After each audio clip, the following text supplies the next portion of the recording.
So இப்போ நம்ம பார்க்க போகிறது பார்த்திங்கன்னா சாப்டர் 2ல் இருக்கக்கூடிய யூனிட் எக்ஸசைஸ் 2 4th சம் பார்க்குறோம். கொஷின் பாருங்கள். Show that 107 is of the form 4q + 3 for any integer q.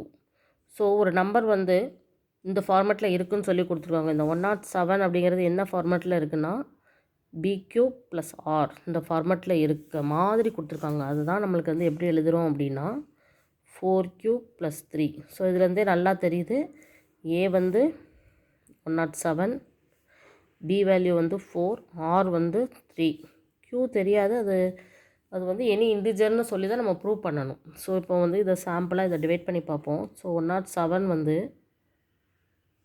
4ஆல் divide ஆகுது.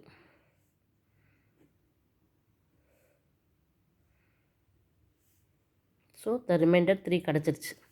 107 4ஆல் டிவைட் பண்ணி ரிமைண்டர் 3 கிடச்சிருச்சு. ஸோ கோஷியன்ட் வந்து 26.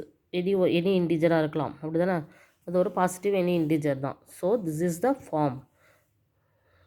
So now hence proved. So 107 = 4q + 3 is இந்த ஃபார்ம். இந்த ஃபார்மில் தான் இருக்குதுன்னு நம்ம எழுதிடலாம். ஓகேவா? Okay, thank you.